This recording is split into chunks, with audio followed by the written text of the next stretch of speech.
এক বনে একটি ময়ূর আর কাক বসবাস করত। ময়ূর সবসময় তার সুন্দর পালক নিয়ে খুব বেশি গর্ব করত। বনের অন্যান্য পশু পাখিরা তাকে দেখতে আসতো। সে সারাদিন কোনো কাজ করত না, নাচতো এবং সুন্দর পালক উড়িয়ে ঘুরে বেড়াতো।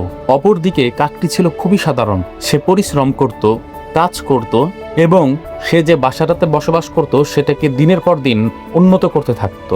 এটা দেখে ময়ূর সবসময় কাককে টিটকারি মারতো এবং বলতো যে বাসা এত সুন্দর করে লাভ কি, তুমি নিজে সুন্দর নও, তোমার বাসাটা কেন এত সুন্দর করছো? তখন কাক আসলে তার কথার তেমন কোনো জবাব দিত না। একদিন হঠাৎ করে ঝড় শুরু হলো।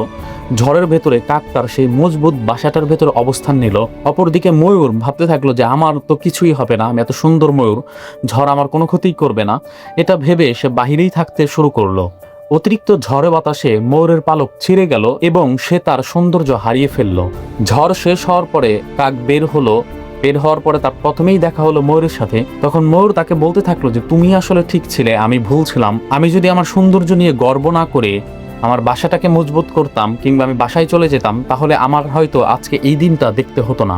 এই গল্প থেকে আমাদের জন্য একটা শিক্ষা আছে, সেটা হচ্ছে যে আমরা সৌন্দর্য নিয়ে গর্ব করব না, বরং আমরা আমাদের ভবিষ্যৎটাকে সুন্দর করার চেষ্টা করব, ভবিষ্যতের জন্য প্ল্যান পরিকল্পনা করব। তাহলে দেখা যাবে যে আমাদের বর্তমানটা যদি একটু অসুন্দর বা কুৎসিত হয়, ভবিষ্যৎটা হবে সুন্দর।